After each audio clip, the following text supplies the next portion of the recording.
Hello everyone, this is Matthew once again, and just to say this right off the bat, Happy Valentine's Day.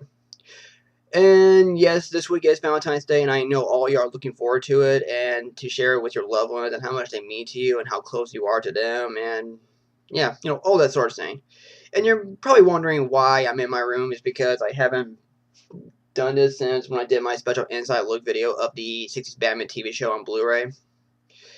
And also, it's dark outside, as you can tell by the curtains in the background, as here in Texas it's 7:05 p.m. So now there's that. I thought it would be great to talk about what are my top 9 favorite couples that I've seen in film and television, as, after all, Valentine's Day is coming up. And the reason for that is, A, I have never done a top favorite list before, so I thought it'd be great to share it with you all to know what are my favorites. And B, the reason why this is top 9, because I can't make it long enough to make it a top 10 or 50 or 20 list, so what I got down so far, I think is good enough. And without trying to sound rude, please do not expect what you're hoping to be on my list. Like, for example, like Han and Leia, which is not on my list, which there's nothing wrong with that. I do love Han and Leia, but I just think that's been done to death a lot, and everyone always said that's their favorite couple or one of their favorites, so that's not on there. And also, no, Bella and Edward is not on my list. And I'm nothing disrespect to the fans of Twilight, and no, I don't hate Twilight. I really don't. Twilight is a fine franchise, but definitely not one of the greatest love stories I've seen in movie history. So, the ones you're about to see are the couples that really mean so much to me and always have a special place in my heart, and how much they always grab my attention. So, yeah, like I said, this week is Valentine's Day, and I'm about to show you what are my top 9 favorite couples I've seen in film or television. So, with that out of the way, here we go. Number 9, Rocky and Adrian from the Rocky movies. I can't explain why this is number 9 on my list, but I can explain why these two are my favorite couple. First, we have the underdog champ named Rocky Balboa, played by Sylvester Stallone, as he's trying to prove himself to be the best for whatever opponents he has ever fought. And then we have Adrian, played by Talia Shire, the shy one who lives with her main brother Paulie and works at a pet shop. Rocky would have gone with any woman he goes out with, but he chooses Adrian over any woman because he sees something that no one else can see. He isn't trying to be some creepy stalker and wants to make out with her. His main reason for this was to bring Adrian to life, as Adrian, on the other hand, isn't sure if she can trust Rocky. So around Thanksgiving Day, Rocky and Adrian start dating as Rocky takes her to ice skating and they start trying to get to know each other. Rocky shares with Adrian about what he learned from his old man, as quoted, "You weren't born with much of a brain, so you better start using your body, right?" Adrian laughs a bit and shares what she learned from her mother, which is similar to Rocky's, but in the opposite way. You weren't born with much of a body, so you better develop your brain. As an audience, you really do start to fall in love with those two, and you can totally see how they were meant to be together.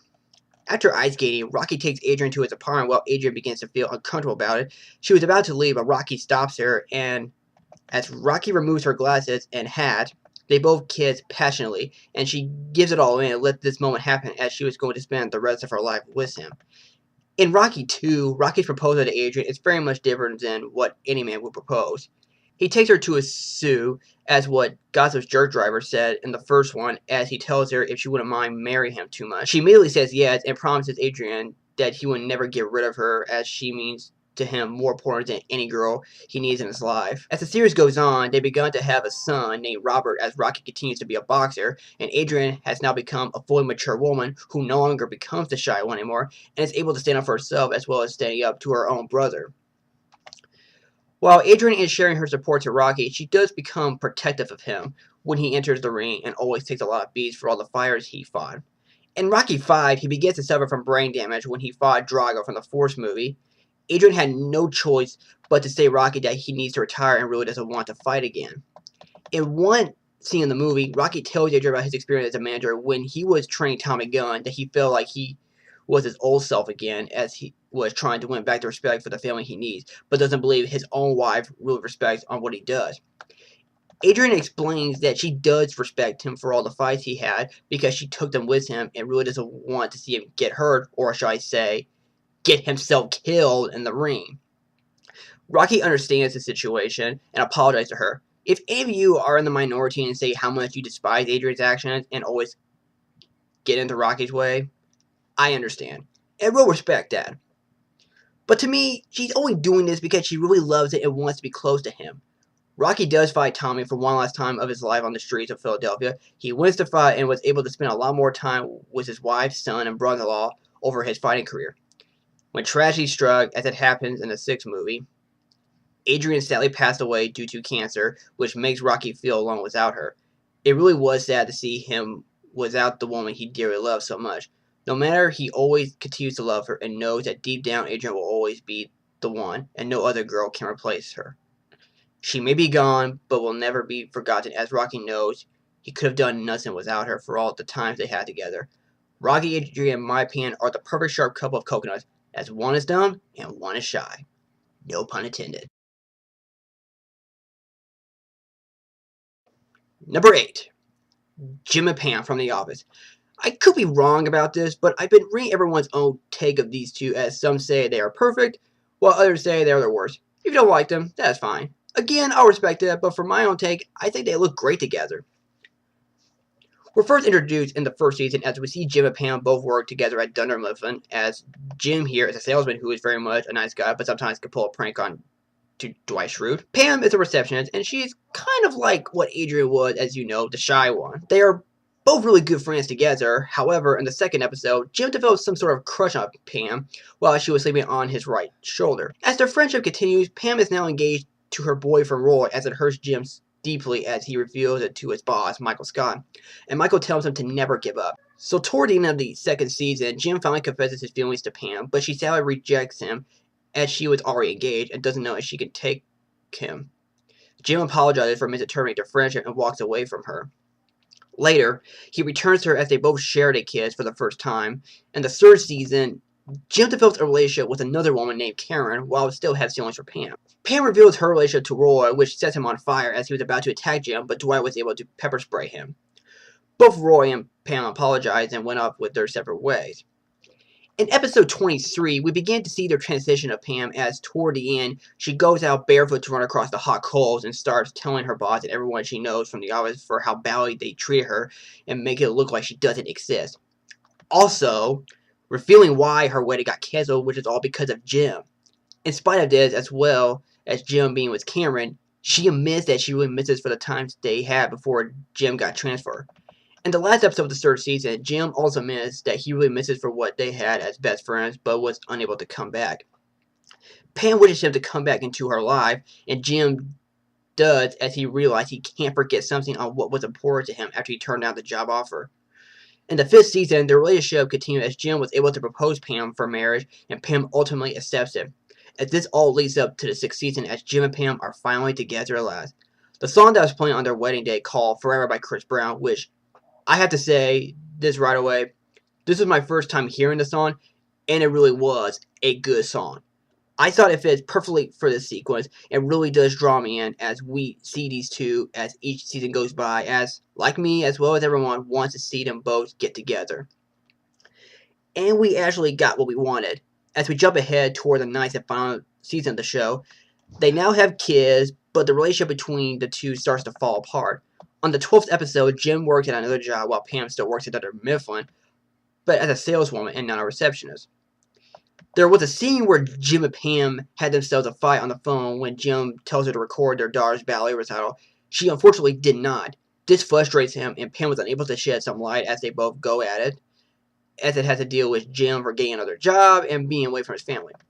This is something that many people can relate to when there is always a situation like this, and how deeply it can cause stress for their marriage. As I was watching this final season, I was hoping for those two don't break up, and because I never really want them to. Thankfully, that didn't happen, as it happened on the 20th episode, where Jim was about to leave and get ready to go back to work at his other job.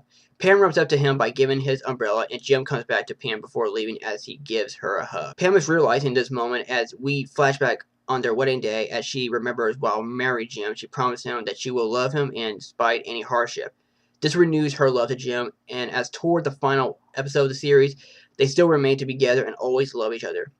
Jim and Pam really do come as close as a real-life couple, and it did felt really real too as I was watching them go. All thanks to John Krasinski's and Jenna Fischer's performance, their chemistry felt real and very natural. Of course, in real life, they're not together, but in the show, they are.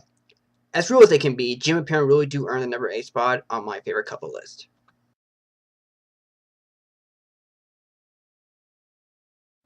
Number 7. Nathan Algren and Taka from The Last Samurai. In case you've never heard of this movie, here's what it's about. It's about a soldier named Algren, who is an American captain of the 7th Cavalry Regiment, and also an alcoholic as he was hired to train Japanese soldiers to go out into battle against the samurai. However, Algren is taken captured to their village and comes to a full realization about their culture, and decides to join their side to fight the army. Now that I explained about the plot as well as the main character, why do I like those two?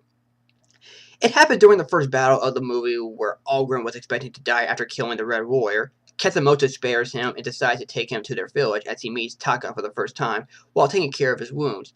Algren awakens from his nightmares as well as his alcoholism and begins to study about their culture, even getting close to Taka. He finds her beautiful, but unexpectedly learns that the Red Warrior he just killed was not only Katsumoto's brother-in-law, but Taka's husband. While watching the movie, you do feel what Taka is feeling about this American stranger and how much hate she has despite nursing him. Nevertheless, she hides it from him as she tries to show some kindness. As the movie progresses, she does warm up to Algren as she sees him interacting with the kids and seeing that he really isn't a bad man.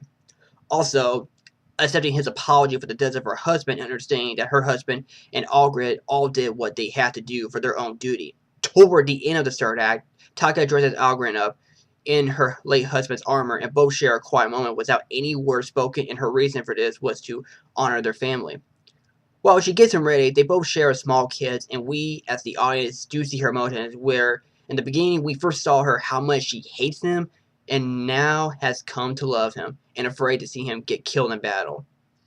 Before the credits, Algren returns to the village as he lives peacefully with Taka and will always be family to them. While the movie itself may be similar to other movies like Dance with Wolves and Avatar, where you have a guy joins in with another culture and then fall in love with a woman, sure, there is that, but it never bothers me at all. The relationships between the two are extremely well done, and it's interesting to know that they never spoke English. Of course, there is one moment where Algren speaks a little English to Taka, but she never plies him back in English. The majority of the movie is that the two of them only speak Japanese, and sometimes they don't speak, when this is all done in a visual way of storytelling. Even the performances by Tom Cruise and Koyuki are done well, and I thought the romance between them was, well, romantic. There was no need for them to say, I love you, you are my light, or anything like that at all. I think what I got was good enough, and I can already figure it out as well as everyone does when the love scenes come into play. They do it when it's all done visually aside from them talking. When they say, the enemy of my enemy is my friend, for this I say, the enemy of my enemy is the love of my life. I love the chemistry between the two, and both of them earned the number 7 spot on my list. Number 6. James Bond and Vesper from Casino Royale. Now, I know that James Bond has met many women as the series goes, but the one that I really love the most is Bond and Vesper. And yes, the movie's romance is similar to On Her Majesty's Secret Service, which that's good too, but I love this one more. And no, there is nothing wrong with the romance between Bond and Tracy. The romance is good, but I love this romance because it always grabs me. We have Bond, who is trying to earn his license to kill while he gets on board for the train to Montenegro as he encounters Vesper for the first time. She is, to me, a great fit for Bond because unlike the other Bond girls, she never comes in as a sex appeal so that she can show off her underwear or bikini to let the audience know how attractive she is. I think she was already attractive when we first see her on screen. Also, she is not some sort of damsel in distress as like any other Bond girls or any female characters in general. She is very much mature, professional, and she can be like any woman that many women can relate to. I always love the banter between the two, where their dialogue feels more natural and believable at the same time. Even the performances by Daniel Craig and Eva Green are terrific together, and they both do carry on as the movie goes. As Bond is in the middle of the first game, he sees Vesper in her lovely purple evening dress as the movie shows us how deeply effective he is to her. Moving on, we see Bond feeling frustrated that he lost the game to Lashiv, and Vesper is deeply sorry about him because of his ego and unwilling to let that happen as Bond is trying to win the money. After Vesper saves Bond from being poisoned, Bond does win the game and has dinner with Vesper. Furthermore, she talks to him about his job when Bond had to kill 2 people during the stairway fight scene. Bond was only doing it for what he has to do, but Vesper had to assure him as for what she said as quoted, just because you've done something doesn't mean you have to keep doing it. Later, after Bond and Vesper were taken by Lashif, Vesper and Bond are at the hospital together. Bond gives Vesper the password for the game he just won back in Montenegro. It is revealed that Bond named the password after Vesper's name. She became overwhelmed by it and tells him that what were left of him were his smile and his little finger. Then Bond tells her, as quoted, "Whatever's left, whatever I am yours." She and Bond both share a kiss and have fallen in love. This was Bond's time to resign to MI6 and spend the rest of his life with Vesper. Sadly, things have gone south as Bond learns the terrible truth that when Vesper said she was going to the bank for the money, instead she gives it to the bad guys. After Bond deals with them, Vesper tells him how sorry she is and commits herself suicide by drowning. Bond tries everything to save her, but unable to wake up. This makes him realize that he cannot have a normal life and cannot walk away from his job. Vesper's reason for giving the money to the bad guys was that she only did this if they would let Bond live, which they got the money and she would have Bond. She loves him so much and sorry that she had to take the money away from him. Bond, of course, goes on revenge in Quantum Solace, and that would conclude things that he has had with Vesper. Before Mattis dies, he tells him to not only forgive himself for his doing, but for the woman he loved. Now, before the credits, Bond understands for what M is trying to tell him. It was now the time for him to let go. This was a tragic love story for both Bond and Vesper, and this was the woman that Bond ever truly loves. I may enjoy the other Bond girls, but I love Vesper, and she will, as I repeat, the woman that Bond ever truly loves.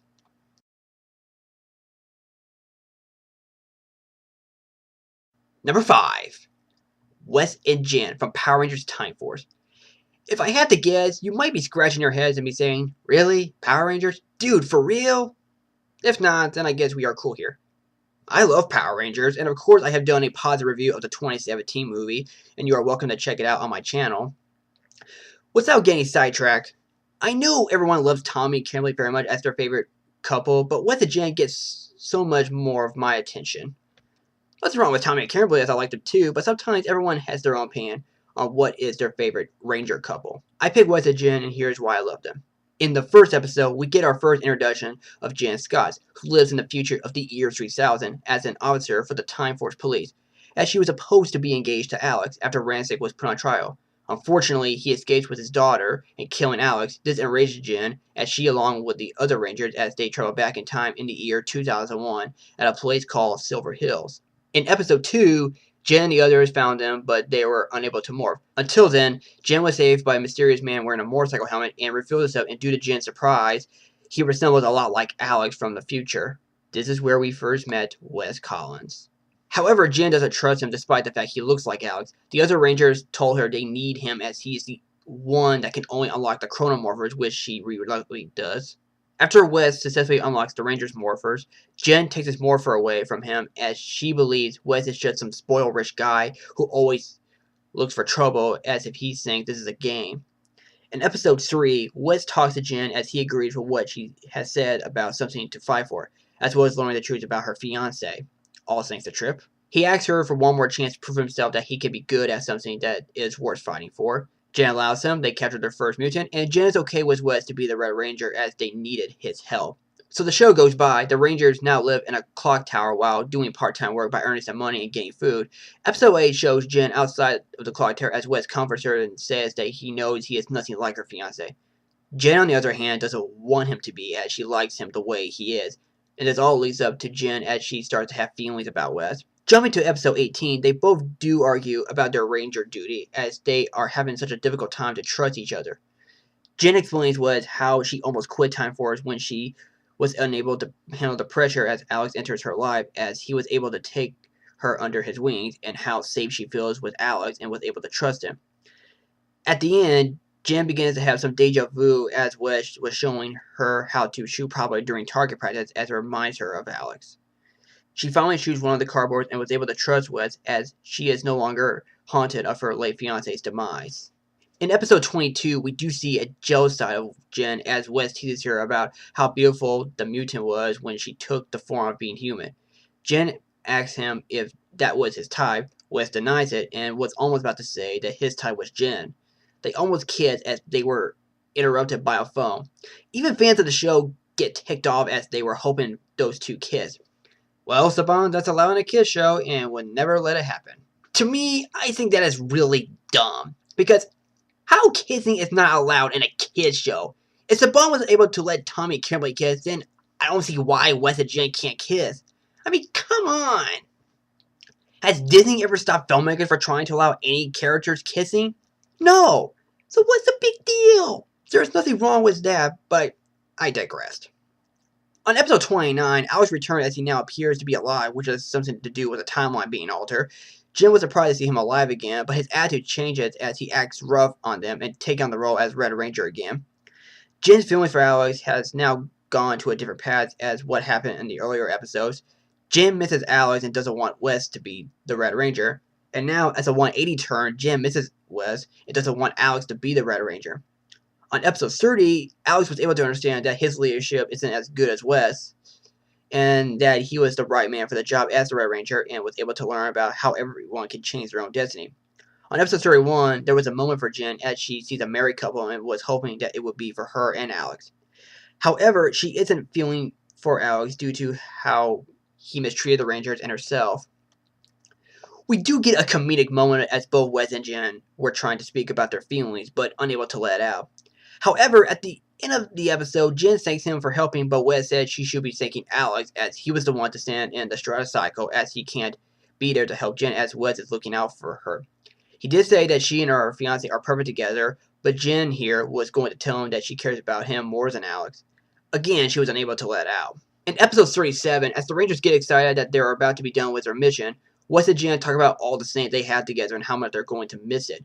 Even when they first met, as Jen knows how great he was as the Red Ranger and that he doesn't deserve the way how she treats him. Before talking about the last 3 episodes, the relationship shows how deep it is, and as the fans of the show knows how close they are. You really do fall in love and really want them to be together as they do love each other. I was feeling too.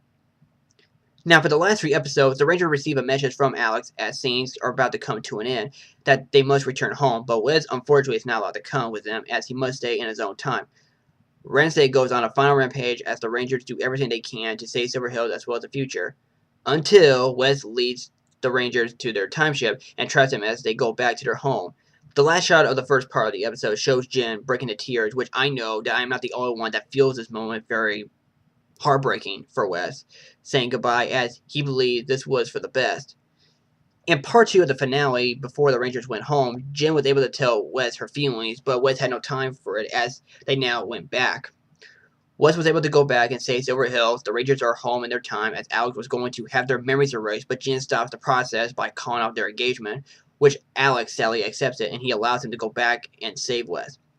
Finally, on the last part, the Rangers save Wes at the nick of time as they go one last round to end Ransic's evil reign of terror. Rancic has finally surrendered himself to the Rangers, and we do get what I believe is probably the most tear-jerking moment in Power Rangers history. To me, if I may say so, Jen and Wes both look into each other's eyes, and finally they're able to reveal their true feelings. Jen says, "I love you," and Wes says, "I love you too. I wish I could live another 1,000 years so we could be together again." That really hit me in the gut, because I wish if they would stay together. Sadly, they cannot as they now say goodbye. Of course, we do see them again in a crossover episode in Power Rangers Wild Force, but their arcs were never completed. I know there was one moment where Wes was happy to see Jen again, and Jen said that she was able to change her destiny. Sure, it may be up for debate. Personally, I don't think they ended up being together.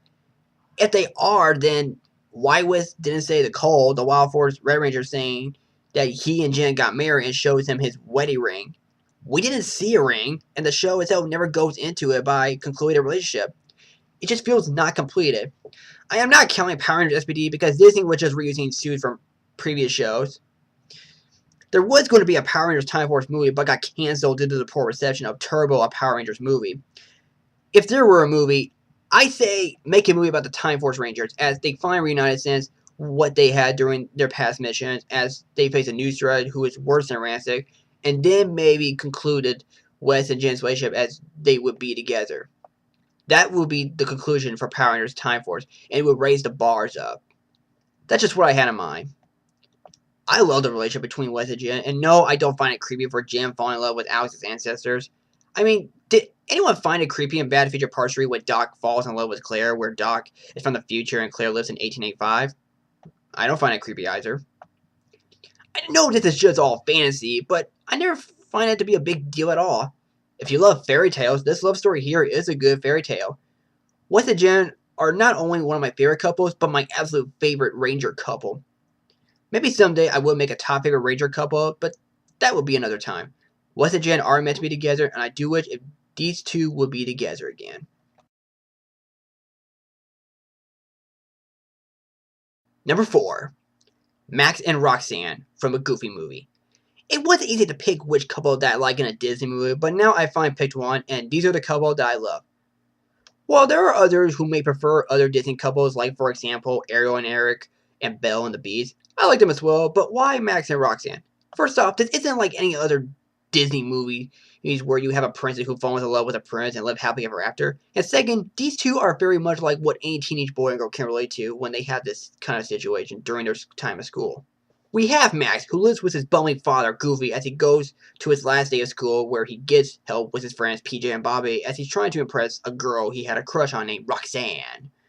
There's a musical moment where Max sings a song called After Today, and will later finish up singing as he accidentally falls down some steps at the football field, and Roxanne will come up to him saying if he is okay. Max overreacts and is unable to get the words out, so Max runs away and feels embarrassed about it. Later, Max and his friends took over the stage as Max disguised himself as the famous pop singer Powerline while performing a song called Stand Out.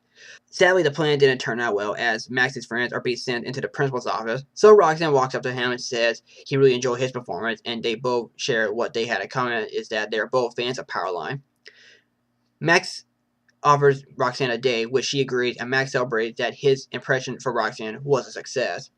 However, things went downhill for Max as Goofy wants to take his son on a fishing trip. Max stops by at Roxanne's house to tell her the bad news, which disappoints her and would lead her to be with someone else.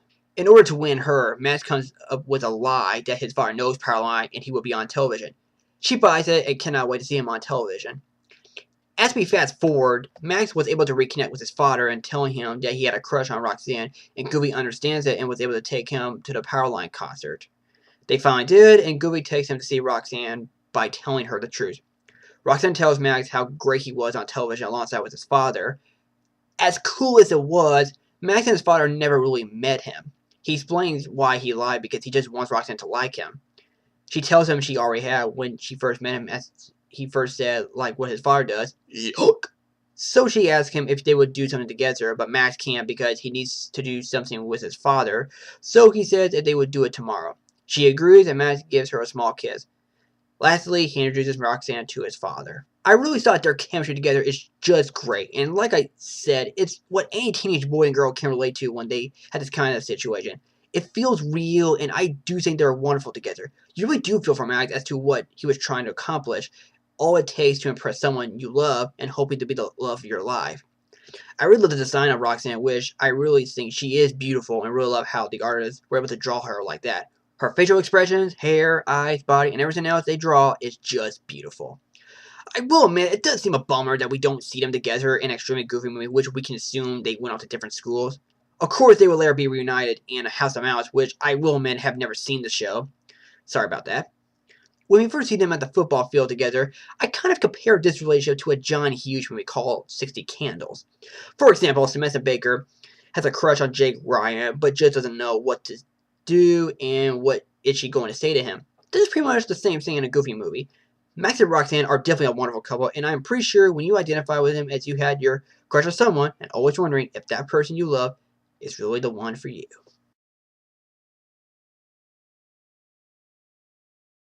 Number 3. Indiana Jones and Marion Railroad from Indiana Jones 1 and 4. While Han and Leia are a good couple, but I'm more in love with this couple. We see Indy hanging out with other women, but none of them surpasses Marion as she will always be Indy's girl. Here's why.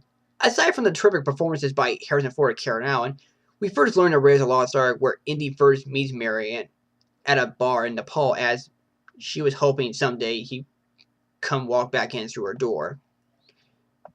She throws a big punch to his jaw as she learned to hate him in the last 10 years. It now seems that both of them had history together when she was just a teenager and just happens to fall in love with a man who is older than her. That's what Indy said about her father, Abner, before being hired to the job, when he said that he and Abner had a fallout since the last time they worked together. So, Indy and Marion go on an adventure together as they try to get their hands on the Ark before the Nazis do.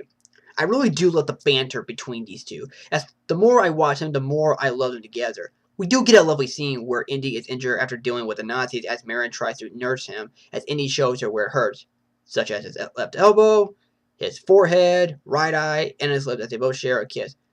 I always love Marion because, like I said, she will always be Indy's girl.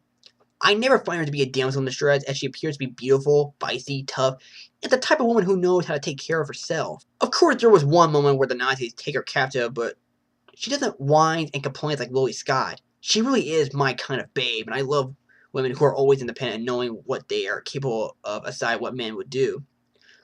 We never see her in the second or third movie, but we do see her again in the fourth movie, Kingdom of the Crystal Skull. I will admit, I was always more than happy to see Marion again, and was looking forward to see her relationship with Indy again. I always can't help the fact how much I really love her smile. It's such a beautiful smile and nothing more I can say about. The Marion that I knew from the first movie is still the same Marion as she appears in the fourth movie. We do find out that her son is Mel Williams, but it's also Indy's father. Before the chase scene, Marion first thought that Indy would be with someone. Indy said he had met other women, but for just one problem. They weren't her. This will renew their romance as they deal with the Russians by returning the Crystal Skull where it belongs. Finally, toward the end, this last scene really did put a smile on my face as Indy and Marion are now officially husband and wife. This may turn everyone off as they think Indy should never get married as a series, and so she'll be like the James Bond movies. Of course, the movies have direct influence with the Bond movies, but it doesn't always have to be. Indiana Jones is not James Bond because he isn't like some guy who is really attracted to women and always want to get in bed with. James Bond couldn't have a normal life as he's doing spy work. For Indy, why not? I like seeing him being with Marion, and they deserve being together. In my own opinion, there is a big difference between the two of them. I have heard news of an Indiana Jones 5, and I hope I get to see both Indiana Jones and Mary Riverwood together again. Both of them are a perfect match and really earned the number 3 spot.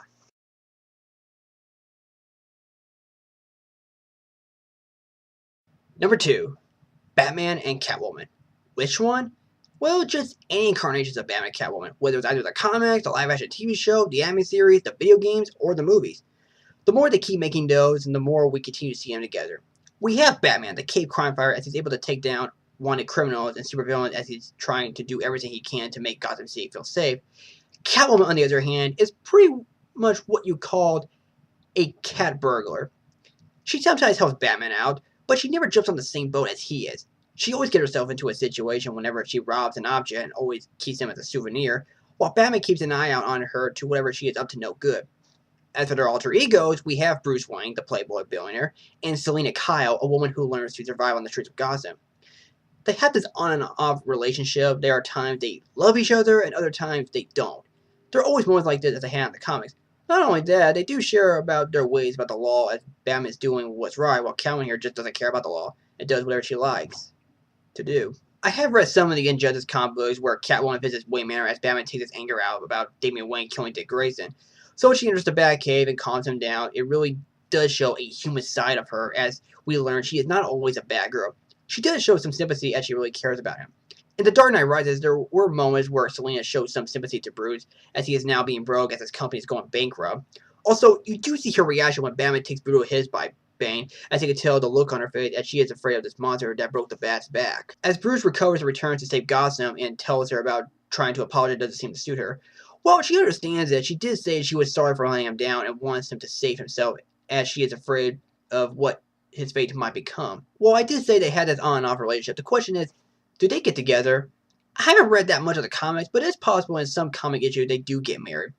For Selina Kyle, she never had thoughts of marrying someone. For Bruce Wayne, he never had the chance to live a normal life. While his trustworthy butler Alfred is always on Bruce's side, he always hopes that one day he would give up being a crime fighter so he could be a man of his own, so he can have a wife and maybe have some kids. Back to The Dark Knight Rises, Alfred did tell Bruce how he imagines him to have a normal life just before he put on the cape and cowl on. Toward the end, he does give up being Batman, so does Selina for being Catwoman, as they now would have a chance to live a normal life together. At Batman Returns, they both seem attracted to each other, but never got a chance to be together. During the last act, Batman tells her not to kill Max Schreck as he needs him alive so he can go to jail and he and Catwoman would be together. He would later remove his mask, and she said that he would love to live with him in his castle forever and ever, just like in the fairy tale. Even though she would, but instead she just sticks to for what she is and ends up not being with him. Their relationship has always fascinated me, and I always enjoy them bantering at each other whenever I'm reading in comics or watching them go on television. No matter how long it lasts between Batman and Catwoman, but they will always be such an odd couple, and they really do come as close for being my favorite. Whew, wow, such a list, huh?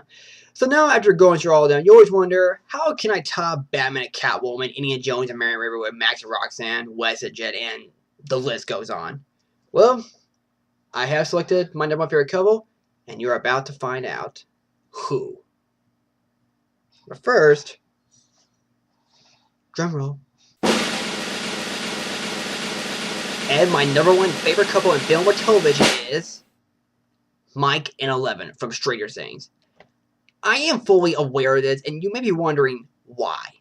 Why Mike and Eleven are my favorite. Why kids over adults? Why pick these two from the show that is current and still going on as of today? First off, yes, it is current. And also, to make it short, it's my list. Lastly, why not kids? I really do enjoy adults as they both try to make their romance interesting, but the romance between these two kids, I find them more interesting. There is a lot to talk about, and I will explain why Mike 11 are my favorite. I've seen many fans of the show who would dress up as them, and sometimes they either do fan art or music video tribute as I looked them up on the internet. Everyone is deeply in love with those two, and it always makes their hearts melt. I'm such a huge fan of those two and always love seeing them together. In the first episode, we first meet Eleven as she wanders in the woods until she ends up at a diner while being so desperately hungry for food. At the end, she escapes by the government as she has the ability to use her psychokinetic powers to whatever stands in her way. She succeeds to her escape and would now end up meeting Mike, Dustin, and Lucas for the first time.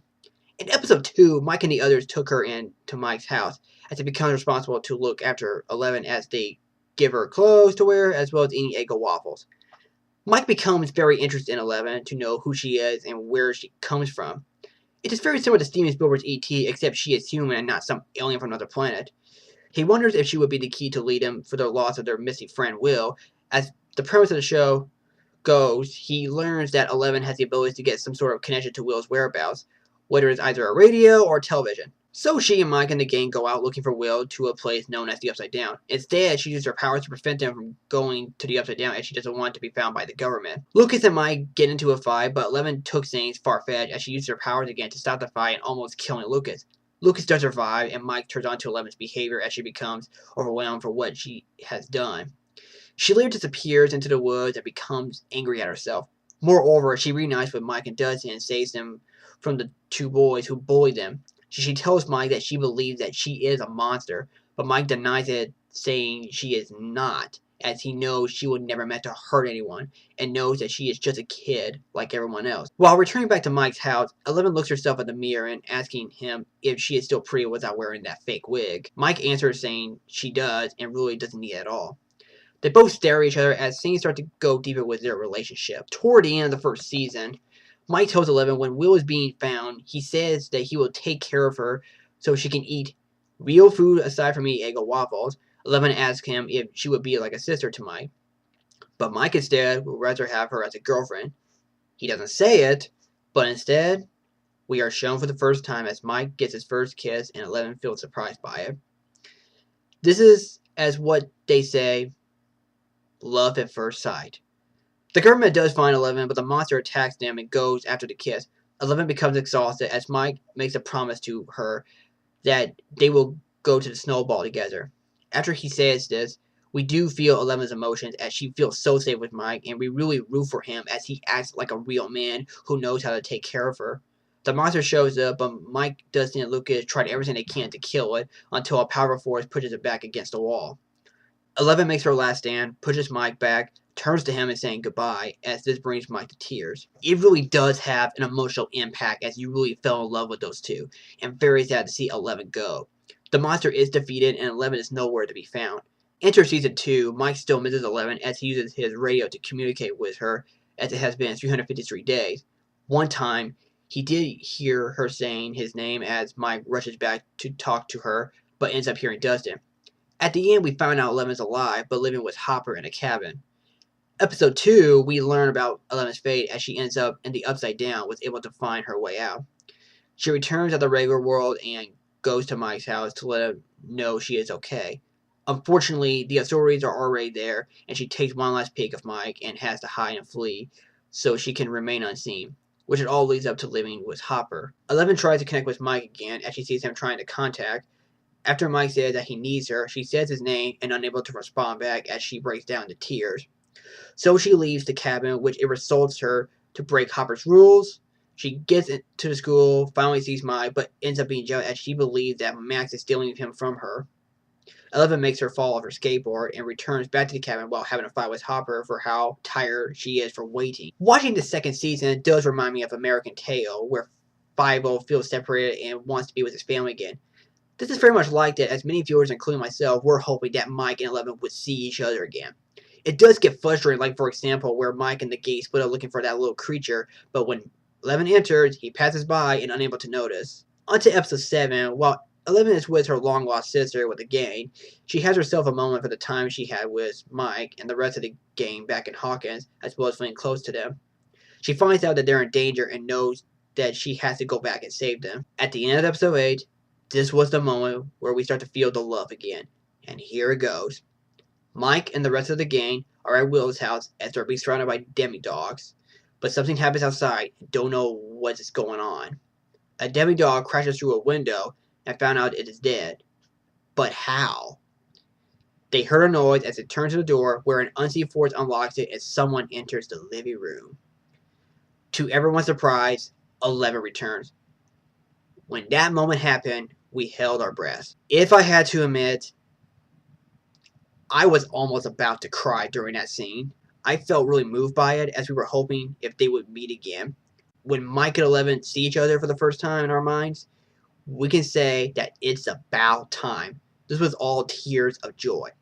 I was more than happy that they found each other, and there are no words to describe. Now for the last episode of the second season, our heroes are able to save the day, and as Mike kept his promise, they both danced at the snowball. The song that was playing during the dance called Every Breath You Take by the Police, I thought it was perfect and beautiful at the same time. I do find them so adorable together as we are relieved to see them since how much they miss each other during the events of the first season. They do share kids, and we do know that these two are going to be okay. The creators of the show were able to show this much effort to give us these well-rounded characters as they feel like real kids and making their chemistry so believable. Even the performances by Finn Wolfhard and Millie Bobby Brown, which I thought they are wonderful together, and they are really well-gifted actors. I really did fall in love with those two and always makes me want to root for them. I know season 3 is in the works, and I cannot wait to see what the show has in store for them, as I hope nothing bad happens to them. I love Mike 11 with all my heart, and I will always share my support for these two for being my #1 favorite couple.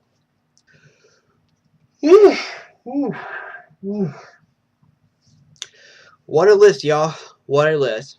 So, those were my top 9 favorite couples that I've seen in film or television. And nothing else to say except Happy Valentine's Day. So, what do you think of this video? Do you like it? Do you not like it? Let me know. Feel free to put your comments down below. And also, don't forget to hit the subscribe button. And also, if you'd like to share what are your favorite couple that you've seen in film and television, please let me know by putting your comments down below. I am welcome to hear it, and let me know why you like them very much. Or just give me a list why you like them so much. So, I hope you enjoy it. Thank you for watching. Take care. And I will see you later. And also, may God bless you.